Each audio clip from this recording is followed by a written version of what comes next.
Sziasztok!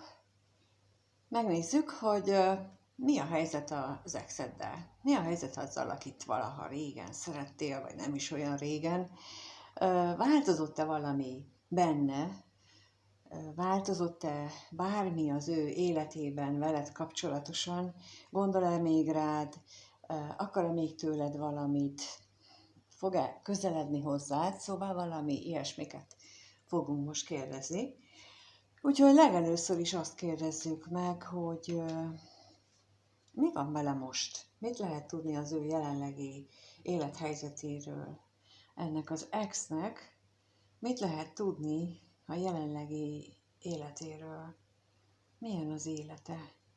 Erre vagyunk most kíváncsiak. Megnézzük, hogy mi az ő jelenlegi szituációja.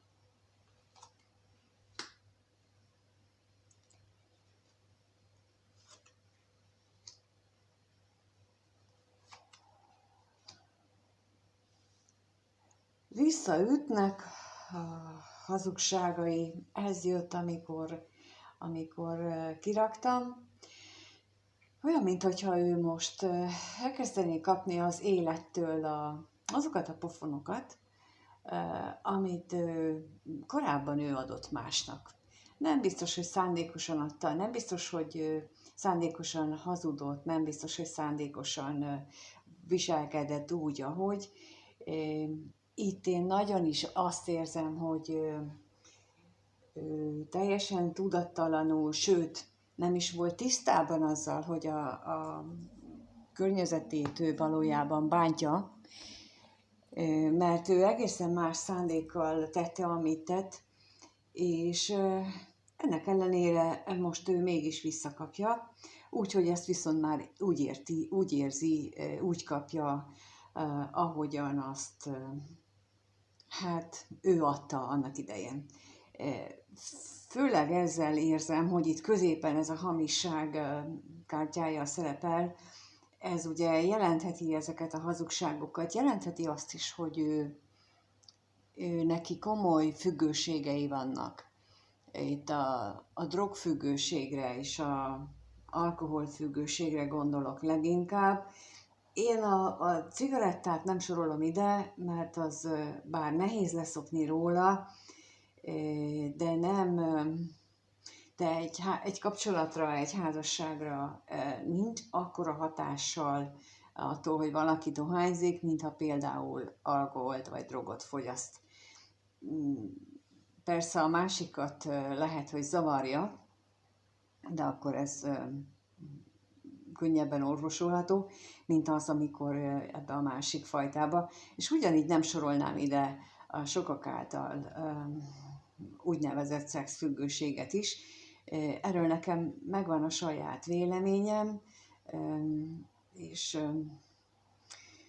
nem csak nekem, hanem a legtöbb esetben a pszichológusnak is, tehát, hogy pont olyan túlzásokba tudunk esni ezekkel a kinyilatkoztatásokkal a szexfüggőség, a narcisztikusok esetén, mint ahogyan azt ők teszik, úgyhogy itt ezért ezt én nem sorolom ide, tehát én leginkább az alkoholt, a drogot sorolom itt a függőség kategóriába, és valahogy ez mind a hazugság, mind ez a függőség, ez már egy nagyon tartós probléma, és olyan, mintha ő erről beszélni szeretne, vagy beszélne már valakivel, mert rájött, hogy ez mennyire megnehezíti, megrontja az ő életét.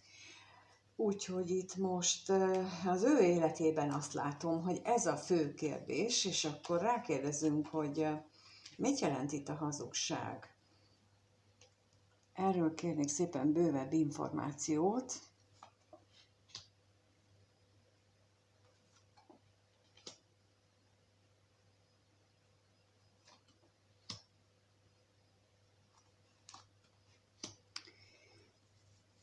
Nem tudja, hogy mit tegyen, ez jött közben. Nem tudja, hogy hogyan győzze le a magában ezeket a dolgokat, ezt a kinél mit.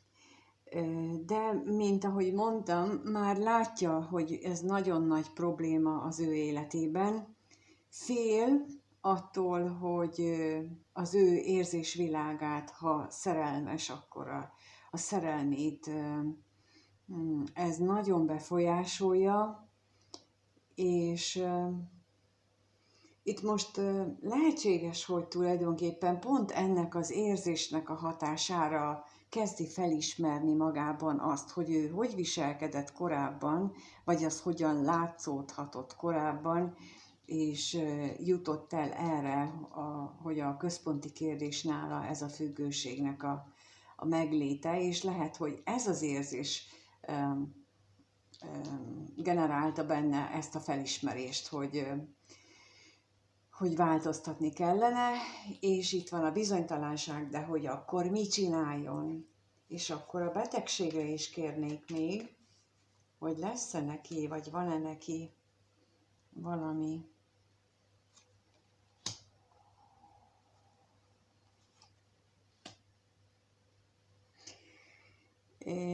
És a bosszúságra is kérek.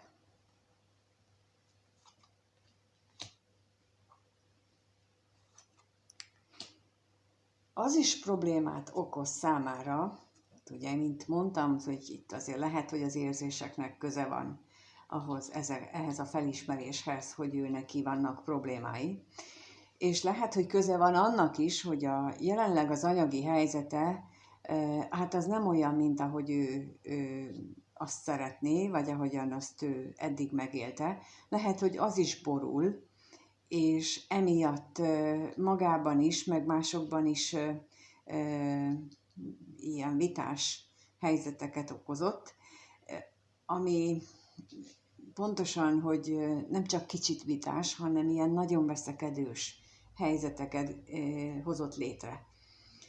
És lehet, hogy ez is az egyik tényező, hogy kezdi végre megérteni.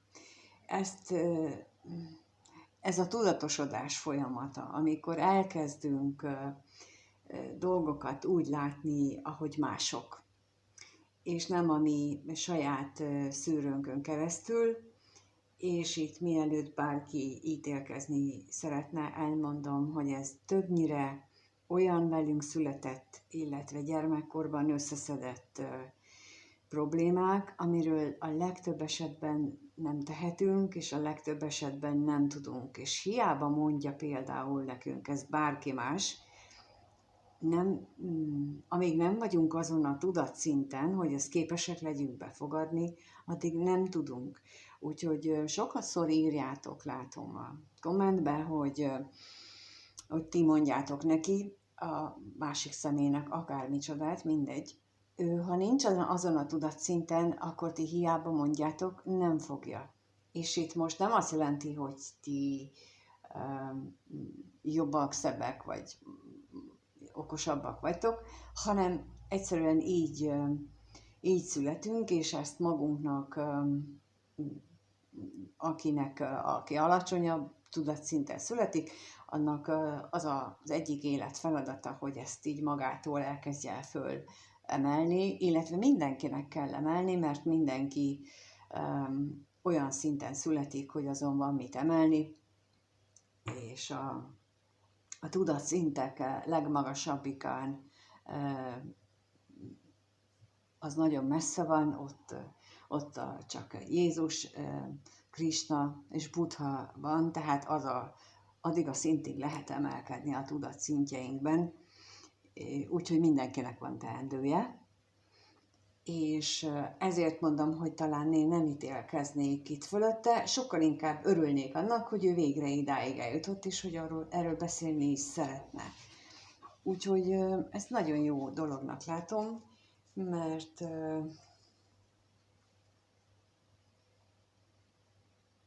mert ez az első lépés ahhoz, hogy elkezdjen a változás útjára lépni. Jó, akkor megnézzük azt, hogy ez az ex veled akar-e beszélni, kivel akar beszélni, mit gondol rólad, mit érez irántad. Jó, ezt kérdezzük meg akkor, hogy Mit gondol ez az ex a nézőről? Milyen gondolatai vannak a nézővel kapcsolatosan? Erre vagyunk kíváncsiak. Milyen gondolatai vannak? Jó, akkor így marad. Hopp, hopp, hopp, hopp. Milyen gondolatai vannak a nézővel kapcsolatosan?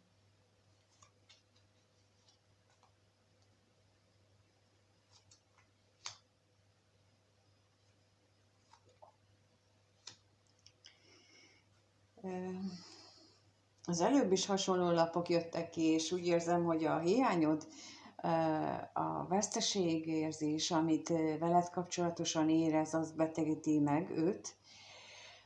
Az a kapcsolat, ami köztetek volt, és annak az elvesztése okozza ezt a nagy betegség, tehát ezt a nagyon rossz közérzetet, nagyon rossz érzés állapotot. Ugyanakkor itt ha rád gondol, akkor a remény tölti el. A remény az lehet az, hogy reménykedik abban, hogy ti lesztek még együtt, de reménykedhet abban is, hogy nem volt hiába az, hogy ti találkoztatok, hogy annak megvolt az oka és célja, és hogy ebből valami jót lehet kihozni, és itt a végén pedig az, hogy bár fél az akadályoktól, fél a nehézségektől, de ettől még itt középen mégis a remény van. És akkor megnézzük, hogy akkor az ellenséggel kapcsolatosan mit tudhatunk még meg. Mi az, amit még megtudhatunk?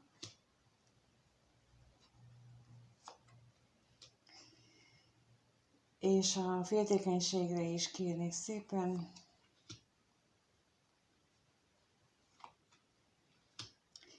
Hát az ellenségre ugye az jött ki, hogy ő nagyon sokat gondolkodik, és lehetséges, hogy egyeseknél az is eszébe jut, hogy ez valamiféle égieknek hát most itt úgy érzékelem, hogy ez a büntetése.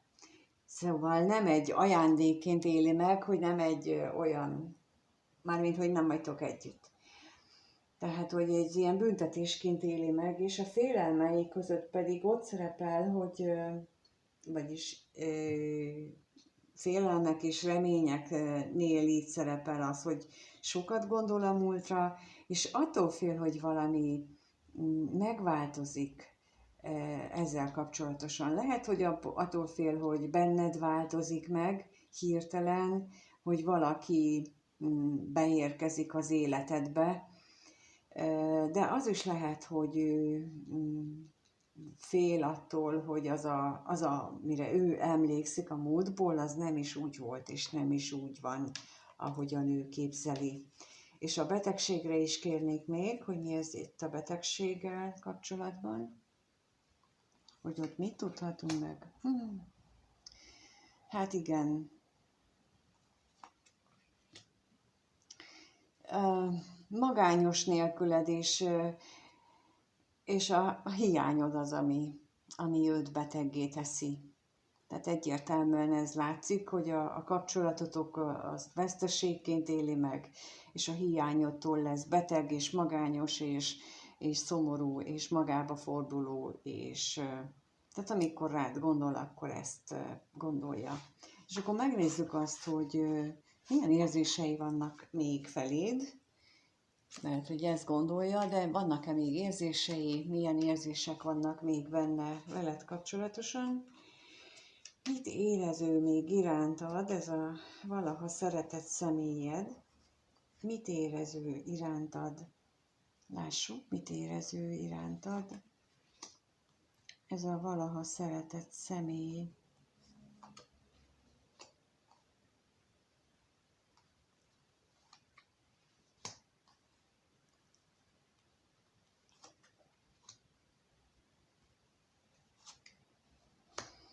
Ugrani kellene, ez jön így menet közben, és ez az ugrás az azt jelenti, hogy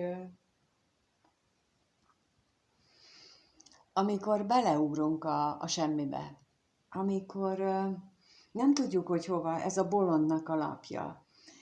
egyébként a taróban, amikor nem tudjuk, hogy hova, de mégis megyünk és indulunk.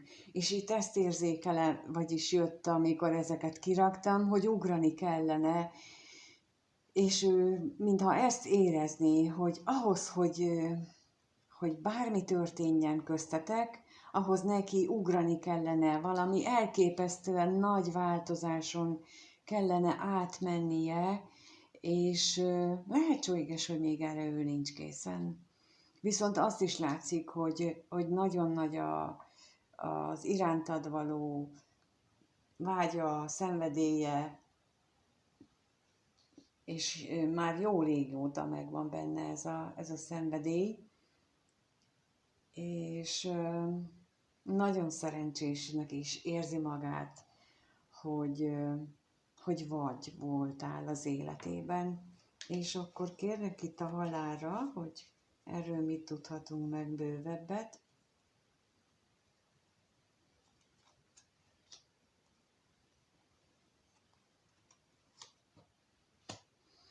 Hát igen.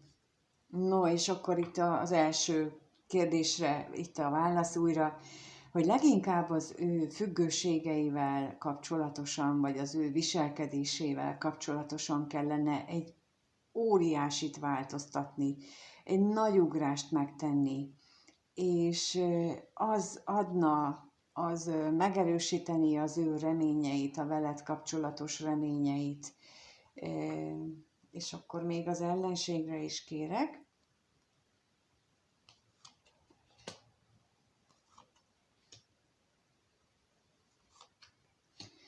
Hát ha ezt meg tudná tenni, akkor végre maga mögött hagyhatná az ő vívódásait, amit veled kapcsolatosan megél, mert itt megint az jön ki, hogy azért te vagy a szívének a királynője, te vagy az a nő vagy férfi, ahogyan itt gondoljátok, hogy ki kicsoda, mindenki helyettesítse be, ahogy akarja.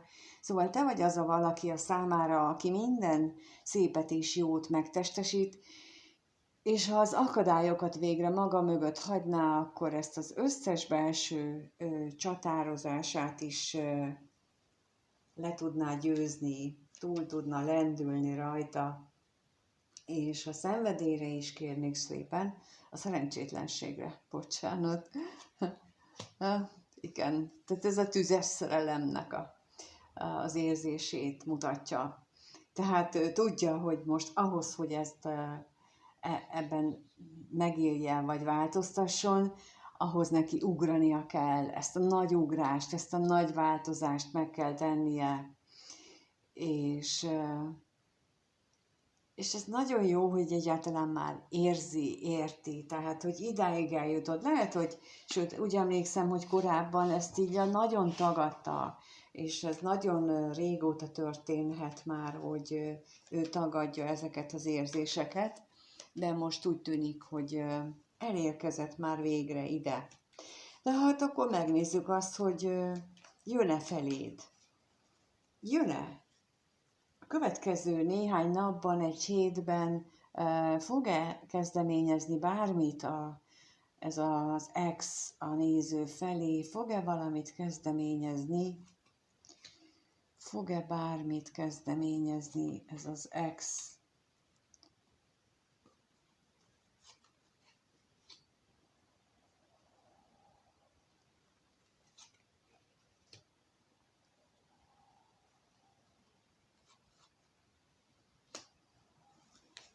Hát úgy látom, hogy megpróbálja ott, ahol van, jól érezni magát.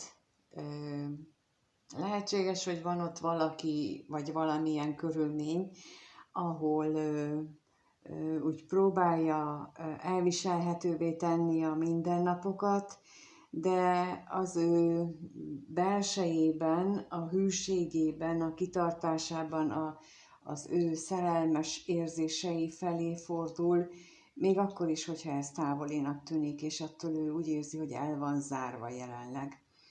De akkor mit jelent itt az özvegyasszony? Erre kérek szépen plusz információt, hogy így a közeledés szempontjából.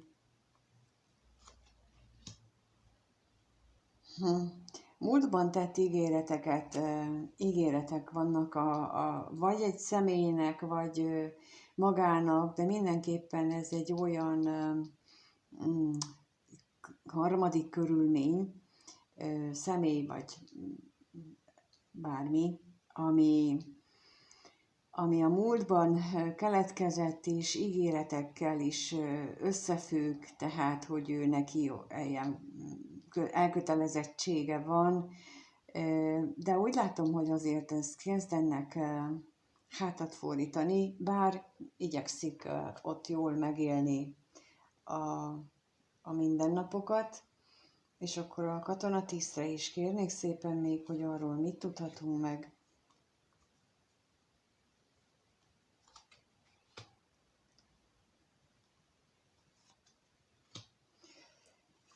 Én azt látom, hogy titokban újra és újra a csodára vágyik, és arra, hogy veled kapcsolatosan történjen meg ez a csoda. Nem tudom, vagy nem látom ezekből a lapokból, hogy jönne, hogy hívna, hogy beszélnétek. Azt látom, hogy ő a belsejében, az érzéseiben, a gondolataiban ő sokat foglalkozik veled, és azokkal az érzésekkel, amit te kiváltasz belőle. Úgyhogy jelenleg úgy látom, hogy ebben az állapotban van. Ha te személyes kirakást szeretnél, vagy megnézni, hogy a ti dolgotok hogyan áll egymással, akkor keres kérlek a leírásban található elérhetőségen, és egyébként minden más témában is nyugodtan keres, igyekszem megmondani, amit tudok, vagy elirányítani, ahogy arra, amerre én tudásomból telik, úgyhogy köszönöm szépen, hogy itt voltál, hogy megnézed a videót, és köszönöm, ha megírod, mit gondolsz, és mindenkinek minden jót kívánok, sziasztok!